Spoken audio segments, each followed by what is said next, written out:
Mónaco, Casino de Montecarlo, 1994. La ruleta gira en la mesa 7, donde las lámparas de cristal iluminan el tapete verde. 300 invitados llenan la sala y sus voces suben y bajan con cada giro de la fortuna. El Mediterráneo se extiende más allá de los ventanales, con el agua oscura salpicada por las luces de los yates en el puerto. Los guardias de seguridad vigilan a la multitud vestida de gala, observando las cámaras que cubren todas las mesas. Todo parece normal para un viernes por la noche en el casino más famoso del mundo. Pero a 480 metros de la costa, un yate se balancea sobre olas de 2 metros en aguas internacionales. Las ventanas de su cabina están oscuras. Dentro de esa cabina, 2 hombres yacen detrás de un rifle de 23 kilogramos que puede penetrar el cristal balístico desde distancias que superan las operaciones estándar. No son marineros, son agentes del Mossad y su objetivo está sentado en la mesa 7, colocando fichas en el rojo, sin saber que su noche de juego no terminará a medianoche, sino en las próximas 2 horas, cuando se recueste para celebrar una victoria. Suscríbete a nuestro canal para no perderte otras historias igualmente fascinantes sobre espionaje, operaciones encubiertas y las guerras en la sombra que han marcado la historia moderna. Khalil Mansur no era el nombre que figuraba en su pasaporte, aunque había utilizado esa identidad durante tanto tiempo que incluso las agencias de inteligencia que vigilaban sus movimientos a veces olvidaban el nombre que sus padres le habían dado al nacer. Para los líderes de Hamas en Gaza y Damasco, era Abu Rashid, el arquitecto financiero que transformaba las donaciones benéficas y las ganancias delictivas en compras de armas y financiación operativa, manteniendo en funcionamiento las redes de resistencia a pesar de los esfuerzos de Israel y Estados Unidos por estrangular su financiación. Para los reguladores bancarios europeos, que ocasionalmente notaban patrones de transacciones sospechosas antes de perder interés cuando la presión diplomática sugería que investigar más a fondo complicaría las relaciones con las naciones productoras de petróleo, era un hombre de negocios legítimo, cuyas empresas de importación y exportación transportaban mercancías entre los mercados de Oriente Medio y los distribuidores europeos. Para las familias de los 17 civiles israelíes asesinados en ataques financiados a través de las redes que él había diseñado, era un facilitador de asesinatos que se escondía detrás de las fronteras internacionales y las protecciones legales, lo que hacía impracticable la aplicación de la ley tradicional. Y para el Mossad era un problema que existía desde hacía demasiado tiempo, protegido por capas de complejidad financiera y cálculos políticos que hacían imposibles los métodos de eliminación convencionales sin crear incidentes diplomáticos que costaran más de lo que valía su muerte. Lo que hacía a Khalil especialmente valioso para Hamas no era su compromiso ideológico ni su experiencia operativa, sino su sofisticado conocimiento de las finanzas internacionales y su capacidad para mover dinero a través de las fronteras de forma aparentemente legítima, hasta que los investigadores rastreaban las conexiones a través de múltiples jurisdicciones y perdían impulso cuando la cooperación legal entre países se rompía por desacuerdos políticos sobre lo que constituía terrorismo frente a resistencia legítima. Habías estudiado economía en la Sorbona a principios de los años 80, un estudiante palestino que se integraba en la comunidad internacional de jóvenes que buscaban formación en las capitales europeas. Tus notas eran adecuadas, pero no excepcionales. Tu vida social era tranquila, pero no aislada. Nada en tus expedientes universitarios sugería la carrera profesional que elegirías después de graduarte, cuando los contactos que hiciste a través de organizaciones estudiantiles palestinas te presentaron a hombres que necesitaban más conocimientos financieros que combatientes. La OLP se estaba expandiendo más allá de sus orígenes como movimiento de resistencia, desarrollando estructuras institucionales que requerían profesionales que entendieran las regulaciones bancarias, los mecanismos de cambio de divisas y las técnicas que utilizaban las empresas legítimas para optimizar sus obligaciones fiscales mediante una contabilidad creativa que existía en las zonas grises entre lo legal y lo ilegal. Khalil descubrió que su educación y su identidad palestina le brindaban oportunidades que no existían en las finanzas convencionales. Comenzó a asesorar a organizaciones benéficas que financiaban programas sociales de la OLP, ayudándolas a estructurar las donaciones de manera que se minimizara el escrutinio de las autoridades que comenzaban a controlar los flujos de dinero hacia organizaciones designadas como grupos terroristas por los gobiernos occidentales. Tu trabajo fue tan eficaz que en 3 años gestionabas redes que movían millones de dólares al año, utilizando técnicas en constante evolución para adelantarte las capacidades de las fuerzas del orden, que también mejoraban a medida que los gobiernos invertían más recursos en inteligencia financiera.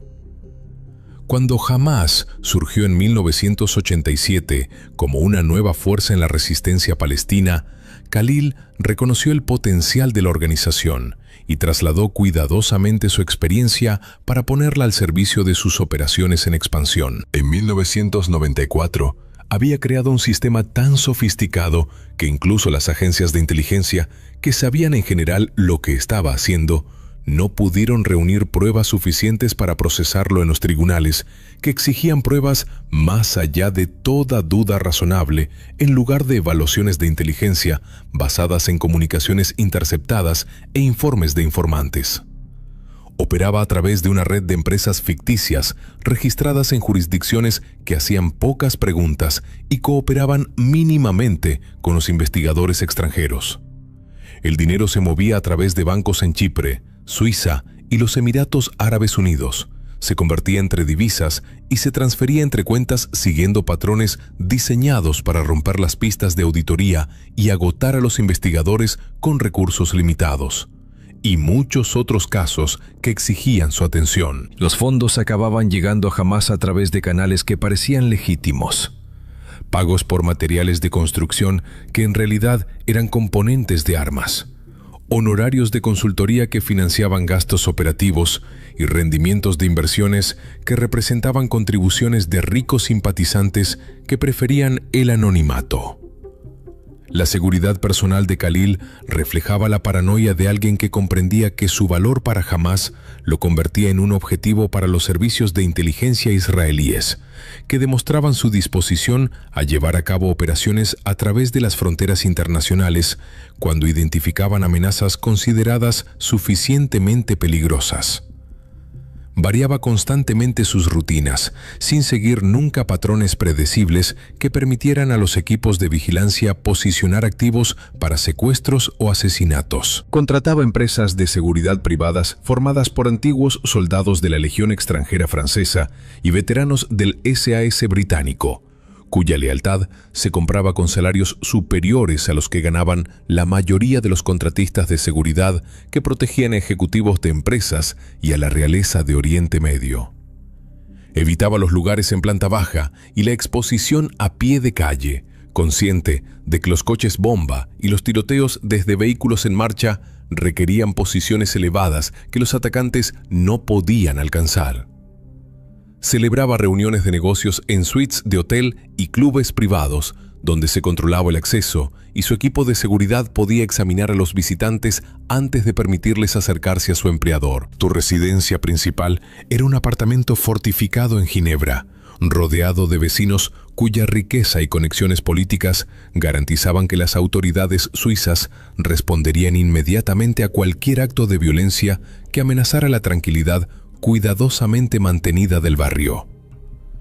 Pero Khalil tenía un capricho, un patrón habitual que existía porque había creado una seguridad tan eficaz en otros lugares y creía que el estatus de Mónaco como campo de juego neutral para la riqueza internacional proporcionaba protección, lo que hacía innecesaria una precaución excesiva. Todos los viernes por la noche, cuando los negocios lo permitían, volabas de Ginebra a Niza en un vuelo charter privado.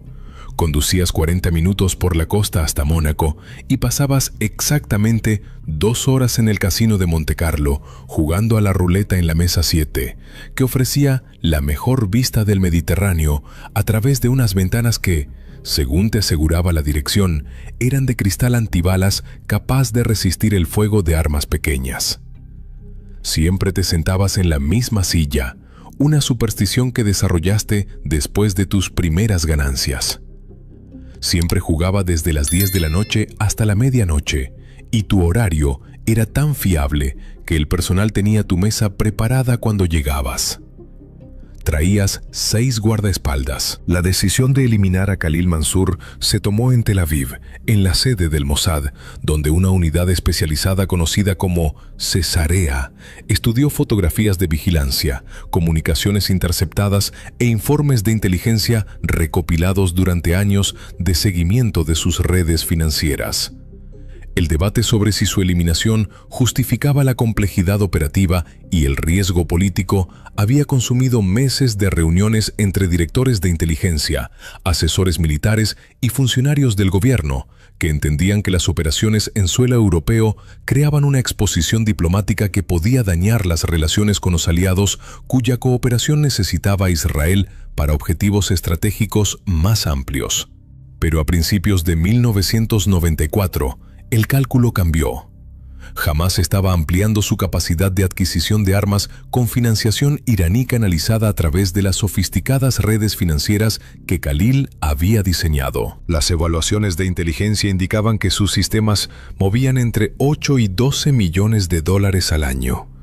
Dinero que se destinaba a la compra de explosivos, armas automáticas y misiles antitanque cada vez más sofisticados que amenazaban a los blindados israelíes que operaban en Gaza y el sur del Líbano. La autorización provino de la oficina del primer ministro después de una sesión informativa en la que se expuso tanto el plan operativo como los parámetros aceptables para las repercusiones políticas si la operación se exponía. La planificación comenzó en enero de 1994, cuando agentes de Caesarea establecieron puestos de vigilancia alrededor de Ginebra, observando los movimientos de Khalil y documentando sus medidas de seguridad con la paciente atención al detalle que caracteriza las operaciones de inteligencia israelíes contra objetivos de alto valor. Fotografiaron a sus guardaespaldas, anotaron los vehículos que utilizaba y rastrearon sus rutinas diarias en busca de vulnerabilidades que permitieran métodos de eliminación tradicionales, como coches bomba o disparos a corta distancia. Pero la seguridad de Khalil resultó ser más sofisticada de lo que sugerían las evaluaciones iniciales. Sus guardaespaldas eran profesionales que variaban sus rutas y mantenían posiciones defensivas, lo que hacía impracticable una emboscada sin causar un número significativo de víctimas civiles, algo que la política israelí prohibía. Su edificio de apartamentos era una fortaleza con acceso controlado y vecinos cuya riqueza garantizaba una rápida respuesta policial ante cualquier disturbio.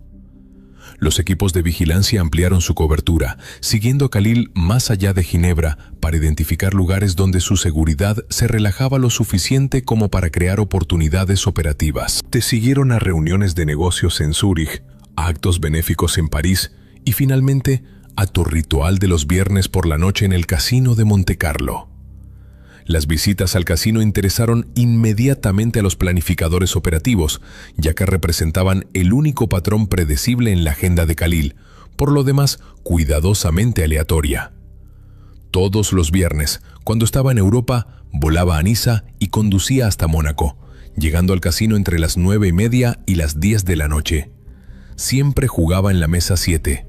Siempre se quedaba exactamente 2 horas. Siempre se sentaba en la misma silla frente a las ventanas del Mediterráneo. El patrón era tan fiable que los equipos de vigilancia podían predecir su ubicación y horario con precisión, eliminando uno de los principales retos en la planificación del asesinato. Pero el casino presentaba sus propias complicaciones. Los servicios de seguridad de Mónaco eran sofisticados y estaban alerta, protegiendo un principado cuya economía dependía de que los visitantes adinerados se sintieran a salvo de la violencia. El propio casino empleaba amplias medidas de seguridad, incluyendo cámaras, detectores de metales y guardias entrenados para identificar posibles amenazas. Los 6 guardaespaldas de Khalil se colocaban por toda la sala del casino, manteniendo la vista fija en su jefe. Cualquier intento de disparar a Khalil dentro del casino requeriría pasar un arma por los controles de seguridad, eliminar a 6 guardaespaldas entrenados y escapar a través de un edificio diseñado para evitar robos. El enfoque convencional era imposible. El avance se produjo cuando un miembro del equipo de vigilancia se dio cuenta de que la mesa 7 estaba situada justo delante de unos ventanales que daban al Mediterráneo. Las ventanas proporcionaban a Khalil su vista preferida del puerto, pero también creaban una vulnerabilidad que su evaluación de seguridad había descartado, aparentemente, por considerarla imposible de explotar. Las ventanas del casino eran de cristal balístico, capaz de detener las balas de los rifles estándar a distancias típicas de combate. Pero el cristal balístico tenía limitaciones que podían superarse con suficiente velocidad y munición especializada. El principal reto era la distancia. El casino estaba situado en la costa de Mónaco, con un campo de tiro despejado desde el Mediterráneo. Para colocar a los francotiradores lo suficientemente cerca como para garantizar un disparo mortal, sería necesario situarlos dentro de las aguas territoriales de Mónaco, donde estarían sujetos a la detección de las patrullas de la Guardia Costera y a la vigilancia de la seguridad portuaria, que controla los movimientos de los barcos con radares y observación visual. El equipo de planificación calculó que el alcance efectivo para penetrar el vidrio balístico y lograr un efecto letal en el objetivo requería colocar a los francotiradores al menos a 400 o 500 metros de la costa, más allá de la frontera territorial de Mónaco, en aguas internacionales, donde un buque israelí podía operar legalmente sin provocar complicaciones diplomáticas. Los requisitos técnicos para un disparo de este tipo superaban las capacidades convencionales de un francotirador. 480 metros a través de un cristal balístico hacia un objetivo en movimiento cuya posición exacta variaría en función de cómo se sentara en su silla, requería un sistema de armas que ofreciera una precisión y una fuerza de penetración excepcionales en condiciones que incluían el movimiento de las olas del Mediterráneo, lo que hacía inestable cualquier plataforma de tiro. La División de Desarrollo de Armas del Mossad comenzó a diseñar un rifle personalizado, construido sobre una plataforma de calibre 50, con una longitud de cañón que superaba las especificaciones estándar para maximizar la velocidad inicial. La munición consistía en balas perforantes diseñadas para mantener la integridad estructural y la trayectoria después de penetrar barreras que fragmentaban las balas convencionales. El sistema óptico integraba un telémetro láser con ordenadores balísticos que calculaba las correcciones de trayectoria basándose en datos ambientales en tiempo real, como la velocidad del viento, la presión atmosférica, la temperatura e incluso las propiedades refractivas del cristal que desviaba la trayectoria de la bala al atravesarlo. El sistema de armas pesaba 23 kilogramos cuando estaba completamente montado, demasiado pesado para las operaciones de francotirador convencionales, pero manejable cuando se desplegaba desde la cabina de un yate, donde el rifle podía montarse en un trípode que absorbía el retroceso. El plan operativo requería la posición de 2 francotiradores en lugar de 1, una medida de redundancia que garantizaba el éxito de la misión si un fallo del equipo o un error humano comprometían al tirador principal. Los francotiradores serían los especialistas en largo alcance más experimentados del Mossad, hombres que habían pasado años entrenándose precisamente para este tipo de disparos técnicamente exigentes. Su entrenamiento para la operación consumió 3 meses de preparación, replicando todos los aspectos del asesinato planeado. Se construyó un campo de prácticas en el sur de Israel, donde los técnicos construyeron maquetas de la ventana del casino utilizando vidrio balístico idéntico comprado a través de intermediarios.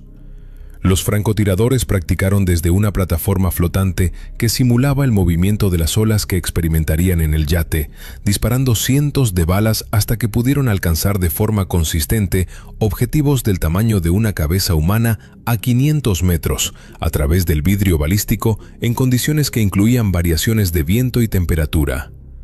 Las pruebas con vidrio balístico revelaron datos cruciales sobre cómo el material afectaba a la trayectoria de las balas. El yate que servía de plataforma de tiro era un crucero de 40 pies registrado a nombre de una empresa chipriota. La embarcación estaba equipada con enlaces satelitales encriptados y sistemas GPS que mantenían la posición con precisión. La cabina había sido modificada con soportes reforzados para el sistema de rifles y cortinas opacas que impedían que la luz revelara la presencia de los francotiradores a cualquiera que observara desde la costa. El jet privado aterrizó en el aeropuerto de Niza, Costa Azul, a las 7:45 de la tarde del viernes 13 de octubre de 1994. El Learjet 35 había partido de Ginebra 90 minutos antes con Khalil Mansour y 2 de sus guardaespaldas, que habían volado antes para coordinar las medidas de seguridad con los 4 hombres adicionales que esperaban en el aeropuerto. La tripulación presentó un informe de llegada estándar en el que se indicaba que los pasajeros eran ejecutivos de negocios que viajaban para pasar el fin de semana de ocio. Documentación que satisfizo a los funcionarios de aduanas franceses que procesaban cientos de vuelos similares cada semana sin un escrutinio particular. Khalil bajó las escaleras del avión vestido con un traje gris oscuro confeccionado en Ginebra por un artesano libanés especializado en atender a clientes de Oriente Medio que apreciaban el estilo europeo sin ostentación que atrajera una atención no deseada. Su aspecto sugería una riqueza gestionada con discreción, el tipo de hombre de negocios internacional que se movía entre las capitales europeas realizando transacciones en espacios comerciales legítimos, aunque las agencias de inteligencia sospecharan que el dinero procedía de fuentes que no resistirían una investigación en profundidad. Los guardaespaldas mantuvieron una distancia profesional mientras escaneaba la pista y el edificio de la terminal con la alerta habitual que caracterizaba su trabajo de protección de un hombre cuyo valor para Hamás lo convertía en un objetivo permanente para la inteligencia israelí. La comitiva de 2 sedanes Mercedes salió del aeropuerto a las 8:15 de la tarde, siguiendo la autopista A8 hacia el oeste en dirección a Mónaco, mientras el conductor principal mantenía una velocidad que equilibraba la preferencia de Khalil por llegar puntual con el riesgo de que las infracciones de tráfico llamaran la atención de la policía. El trayecto duró exactamente 38 minutos a través de la oscuridad costera, interrumpida por las farolas que iluminaban la sinuosa carretera que descendía hacia el puerto de Mónaco, donde las luces de los hoteles y casinos creaban un resplandor dorado contra la noche mediterránea. Mónaco se presentaba como una concentración de riqueza y arquitectura comprimida en menos de 1 milla cuadrada, donde la aristocracia europea y el dinero internacional habían creado un principado que existía principalmente para servir a los intereses financieros de personas que valoraban la privacidad y un trato fiscal favorable. El casino de Montecarlo se elevaba 4 pisos sobre la Place du Casino, con su fachada Belle Époque iluminada por focos que resaltaban los ornamentados detalles en piedra y bronce. El edificio representaba la elegancia europea, con columnas de mármol y techos dorados que creaban una atmósfera de refinado exceso donde perder dinero se convertía en una experiencia envuelta en placer estético. Los vehículos Mercedes entraron en la rotonda a las 9:32 de la noche, donde el personal de seguridad del casino reconoció al visitante habitual de los viernes, cuyos juegos generaban ingresos suficientes como para que la dirección le concediera cortesías, como el acceso rápido sin tener que hacer cola con los turistas que esperaban para acceder a las salas de juego. Los guardaespaldas de Khalil mantuvieron la formación mientras su jefe cruzaba el vestíbulo de mármol, donde los turistas fotografiaban la arquitectura, mientras que las cámaras de seguridad seguían cada movimiento a través de sistemas de vigilancia que transmitían video en directo a las salas de control, atendidas por guardias entrenados para identificar a los contadores de cartas y a los tramposos. La Salle Europe ocupaba el espacio central del casino, Una amplia sala donde decenas de mesas de juego se extendían bajo candelabros que proyectaban una luz cálida sobre las superficies de paño verde, donde las fortunas se acumulaban y desaparecían con cada barajada de cartas y cada giro de la ruleta. 300 invitados llenaban la sala en esta noche de viernes, y su composición demográfica reflejaba el atractivo de Mónaco para la riqueza internacional. Empresarios europeos con traje de etiqueta, magnates árabes del petróleo representados por hombres con trajes a medida, acompañados de mujeres que lucían joyas cuyo valor equivalía al salario anual de un trabajador medio. Oligarcas rusos cuyas fortunas postsoviéticas les permitían apostar cantidades que parecían absurdas antes del colapso del comunismo. La multitud generaba un ruido constante, una mezcla de conversaciones en múltiples idiomas, el clic de las fichas al apilarse, los sonidos mecánicos de las ruletas girando y las bolas rebotando antes de detenerse en los bolsillos numerados que determinaban los ganadores y los perdedores según las distribuciones de probabilidad que garantizaban la ventaja matemática del casino. El humo de los cigarrillos se elevaba a pesar de los sistemas de ventilación, creando una neblina que suavizaba los contornos de la sala y contribuía a la atmósfera atemporal que cultivaban los casinos al eliminar los relojes y las ventanas que recordaban a los jugadores que el tiempo pasaba. La mesa 7 estaba situada a unos 10 metros de las ventanas que iban del suelo al techo y daban al Mediterráneo, en una posición que ofrecía la vista que Khalil prefería, pero manteniendo una distancia suficiente del cristal para que los observadores ocasionales del exterior no pudieran ver claramente los jugadores individuales. La mesa era una ruleta europea estándar, con una rueda montada en el centro y un tapete de apuestas que se extendía hacia la posición del croupier, donde las fichas de diferentes denominaciones estaban organizadas en estantes. Khalil ocupó su asiento habitual frente a las ventanas, de espaldas a la sala, en una posición que su equipo de seguridad había desaconsejado inicialmente, antes de aceptar la superstición de su jefe de que la suerte del asiento prevalecía sobre las consideraciones tácticas.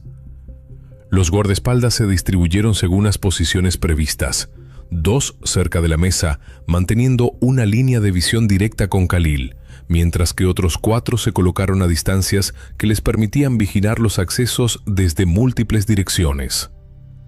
A 480 metros de la costa, el yate había mantenido su posición desde el amanecer, con su ancla resistiendo las corrientes mediterráneas que empujaban hacia el oeste con suficiente fuerza como para requerir ajustes ocasionales utilizando los motores de la embarcación para compensar la deriva. Los francotiradores habían embarcado 18 horas antes, trasladados desde un barco de apoyo en la oscuridad, mientras que la tripulación legítima del yate mantenía la ficción de que eran turistas adinerados que disfrutaban de unas vacaciones navegando por el Mediterráneo.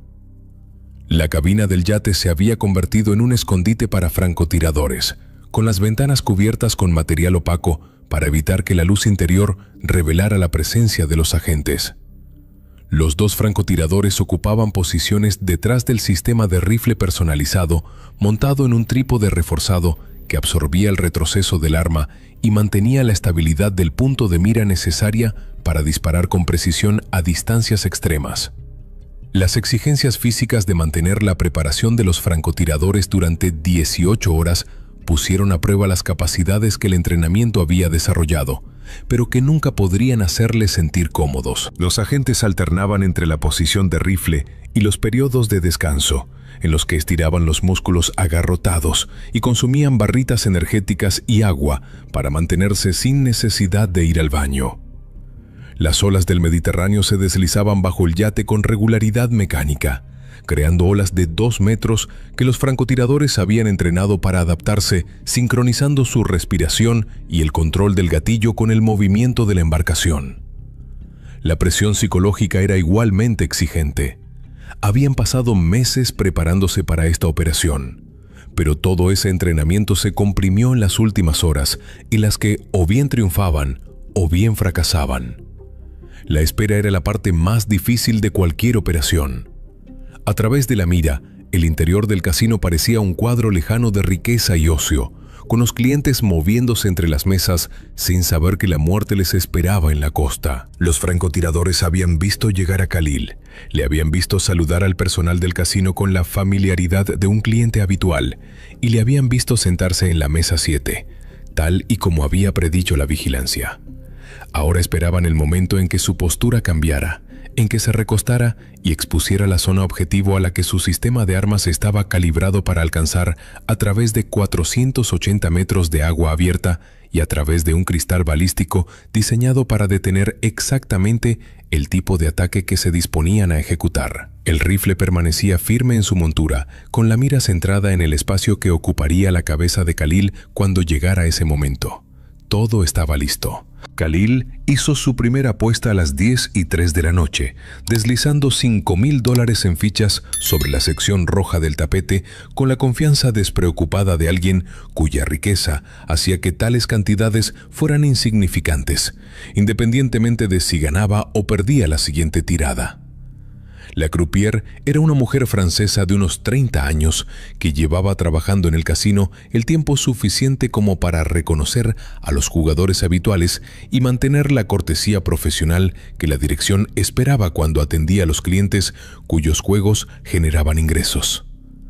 Saludó a Khalil con un ligero movimiento de cabeza antes de girar la ruleta en el sentido de las agujas del reloj y lanzar la bola en sentido contrario a las agujas del reloj por la pista de madera pulida que rodeaba el disco giratorio. La bola realizó su recorrido mecánico alrededor de la ruleta, chocando contra los separadores de latón, y su impulso disminuyó gradualmente hasta que la gravedad la atrajo hacia abajo, hacia la ruleta giratoria, donde rebotó caóticamente entre los compartimentos numerados antes de detenerse en el 26 negro. Las fichas de Khalil fueron barridas por la mano experta de la croupier. El ritmo del juego se estableció a través de ciclos repetitivos que comprimían el tiempo en una secuencia de giros y apuestas en la que los resultados individuales importaban menos que la experiencia acumulada del juego. Varió tus apuestas sin seguir ningún sistema en particular, a veces apostando $10,000 a un solo color, otras veces repartiendo cantidades más pequeñas entre múltiples opciones de apuesta, lo que aumentaba tus probabilidades de ganar algo, aunque las ganancias fueran modestas. A 480 metros de la costa, el francotirador principal seguía a Khalil a través de la mira del rifle, observando los movimientos de su objetivo con la intensidad paciente que caracteriza a la vigilancia profesional. Las ventanas del casino, que iban del suelo al techo, eran visibles como rectángulos verticales de luz contra la oscuridad de la costa de Mónaco, con los detalles interiores oscurecidos por la distancia y el cristal balístico que distorsionaba la observación óptica. La mesa 7 aparecía como un círculo verde en el campo de visión de la mira, rodeada de formas indistintas que representaban a otros jugadores cuya presencia complicaba las cosas. Khalil era identificable principalmente por su posición en la mesa, sentado en la silla frente a las ventanas, donde la vigilancia había documentado su preferencia. El reto no era localizar al objetivo, sino esperar el momento en que se inclinara hacia atrás en una posición que expusiera su cabeza y la parte superior del cuerpo a una línea de fuego clara. La primera hora de juego transcurrió sin que se presentara esa oportunidad. Khalil permaneció encorvado sobre la mesa en la postura que adoptan los jugadores cuando se concentran en las apuestas, con la cabeza y los hombros creando un perfil parcialmente bloqueado por el respaldo de la silla y por otros jugadores que cambiaban de posición. A las 11:15 de la noche, Khalil había recuperado sus pérdidas iniciales y acumulado aproximadamente $40,000 en fichas apiladas en columnas organizadas en su posición de apuestas.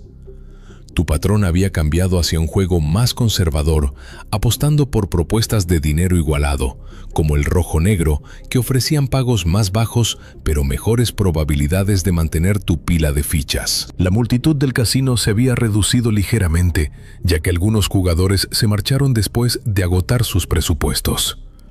Los guardaespaldas de Khalil mantuvieron sus posiciones en toda la sala, 2 de ellos lo suficientemente cerca de la mesa 7 como para poder intervenir en cuestión de segundos si se materializaba alguna amenaza. A las 11:38 de la noche, Khalil hizo una señal al croupier para pedir una bebida, y su gesto atrajo a una camarera que tomó su pedido y regresó minutos más tarde con un whisky que él sorbió entre tiradas mientras seguía haciendo apuestas con la mano derecha.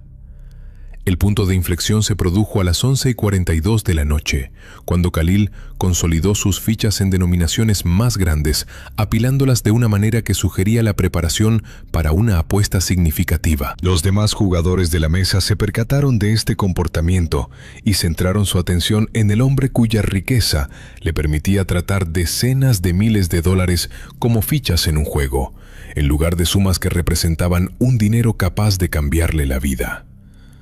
La croupier esperó mientras Khalil ordenaba sus fichas, manteniendo su compostura profesional, incluso cuando se dio cuenta de que la siguiente tirada podría implicar cantidades considerables, incluso en un casino donde los jugadores adinerados apostaban habitualmente sumas sustanciales. Khalil lo apostó todo al rojo. $170,000 en fichas formaban una pila que cubría la zona de apuestas roja, una apuesta que representaba menos del 2% de sus activos líquidos disponibles, pero que creaba el tipo de momento dramático que buscaban los adictos al juego, independientemente de si sus fondos podían soportar tales riesgos. La decisión violaba todos los principios de la estrategia de apuestas conservadora, transformando la asunción de riesgos calculada en un resultado binario en el que o bien duplicaría su dinero o perdería todo lo que había ganado durante los 90 minutos anteriores de juego prudente. Los demás jugadores de la mesa detuvieron sus propias apuestas para observar el desarrollo de los acontecimientos, algunos de ellos retirándose del tapete para dar a la enorme apuesta de Khalil el espacio que exigían esos momentos, otros colocando rápidamente sus propias apuestas más pequeñas en el rojo, con la supersticiosa creencia de que seguir al gran apostador aumentaba sus probabilidades, aunque cada giro fuera matemáticamente independiente. La croupier miró a Khalil con una pregunta en los ojos, dándote la oportunidad de reconsiderar antes de poner la ruleta en marcha. Él asintió con la cabeza en señal de confirmación. Ella giró la ruleta con un movimiento experto, lanzando la bola por su pista, donde comenzó el viaje que determinaría si Khalil saldría del casino con $340,000 o se iría sin nada. La bola dio vueltas alrededor de la pista, disminuyendo gradualmente su velocidad mientras todos en la mesa observaban con atención suspendida las importantes apuestas realizadas. El ruido del casino pareció disminuir. Las conversaciones y los sonidos mecánicos se desvanecieron en segundo plano, mientras que el clic de la bola contra los separadores de la pista proporcionaba el único sonido que importaba en ese momento. El tiempo se comprimió en los segundos entre el lanzamiento de la bola y su eventual aterrizaje. La bola cayó en la ruleta, rebotando entre los bolsillos en un patrón caótico que hacía que cada giro fuera genuinamente aleatorio. Se detuvo en el 32 rojo. La mesa estalló en ruido cuando los demás jugadores que habían seguido la apuesta de Khalil celebraron sus propias ganancias, mientras el croupier comenzaba el proceso mecánico de calcular los pagos y transferir $340,000 del casino a la pila de fichas de Khalil. A 480 metros de la costa, el francotirador principal observó a través de la mira cómo cambiaba la postura de Khalil. El objetivo se reclinó en su silla y su lenguaje corporal pasó de una postura tensa e inclinada hacia adelante a una posición relajada. Inclinó ligeramente la cabeza hacia atrás y apoyó los hombros contra el respaldo de la silla, de manera que se abría una línea de visión clara desde el yate hasta la parte superior de su cuerpo y la cabeza. La mira telescópica se centró en un punto justo debajo de la oreja izquierda de Khalil, calculando el punto de mira para tener en cuenta la desviación balística del cristal. La velocidad del viento era insignificante, de 3 nudos desde el oeste. El yate se mantenía estable entre las olas, con un ritmo interiorizado tras más de 18 horas de espera. La multitud de la mesa 7 se volvió hacia Khalil, atraída por los $340,000 que el croupier estaba organizando en montones. Los demás jugadores te felicitaron. La atención de los guardaespaldas se centró en su jefe en lugar de buscar amenazas. El francotirador controló su respiración, exhalando hasta quedarse quieto, mientras su dedo aplicaba presión al gatillo con un apretón gradual. El momento se prolongó entre latidos, donde la única realidad era la mira en el objetivo. El yate se elevó ligeramente sobre una ola y luego se asentó en el valle entre olas, creando la breve ventana de estabilidad necesaria para el disparo. El ordenador balístico había hecho sus cálculos finales. Viento, distancia, refracción del cristal, movimiento del objetivo, todas las variables tenidas en cuenta. La celebración en la mesa 7 continuó, con voces que se alzaban por el enorme pago. Ninguno de ellos sabía que estaban presenciando los últimos segundos de la vida de un hombre.